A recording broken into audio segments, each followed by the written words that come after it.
রেলগাড়ির কামরায় হঠাৎ দেখা, ভাবিনি সম্ভব হবে কোনোদিন। আগে ওকে দেখেছি বারবার, লাল রঙের শাড়িতে, ডালিম ফুলের মতো রাঙা। আজ পরেছে কালো রেশমের কাপড়, আঁচল তুলেছে মাথায়।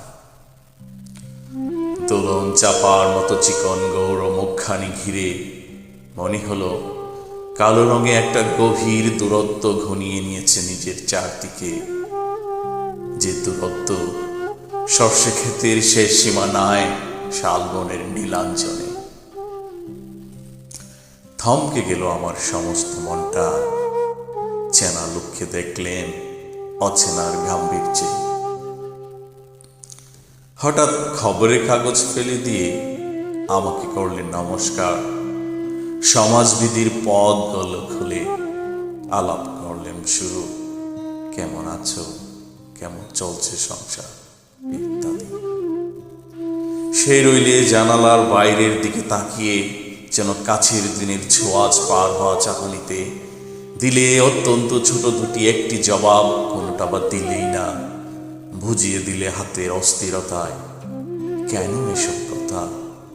এর চেয়ে অনেক ভালো চুপ করে থাকা। আমি বসেছিলাম অন্য বেঞ্চিতে ওর সাথীদের সঙ্গে।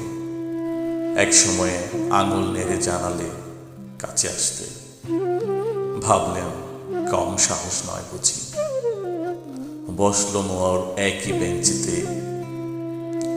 গাড়ির আওয়াজের আড়ালে বলল মৃদু স্বরে, কিছু মনে করো না, সময় খোতা, সময় নষ্ট করবার।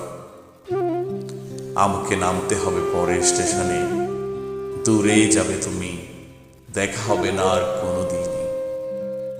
তাই যে প্রশ্নটার জবাব এতকাল থেমে আছে, শুন তোমার মুখে, সত্য করে বলবে তো? আমি বললেন বলবো।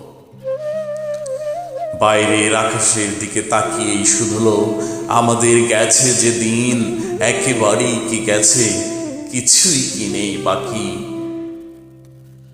একটুক্ষণ রইলেন চুপ করে, তারপর বললেন, রাতের সব চন্দ্র তারাই আছে দিনের আলোর গভীরে।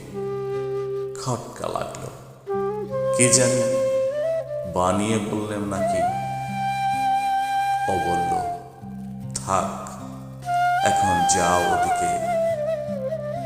সবাই নেমে গেল পরের স্টেশনে, আমি চললেন একা।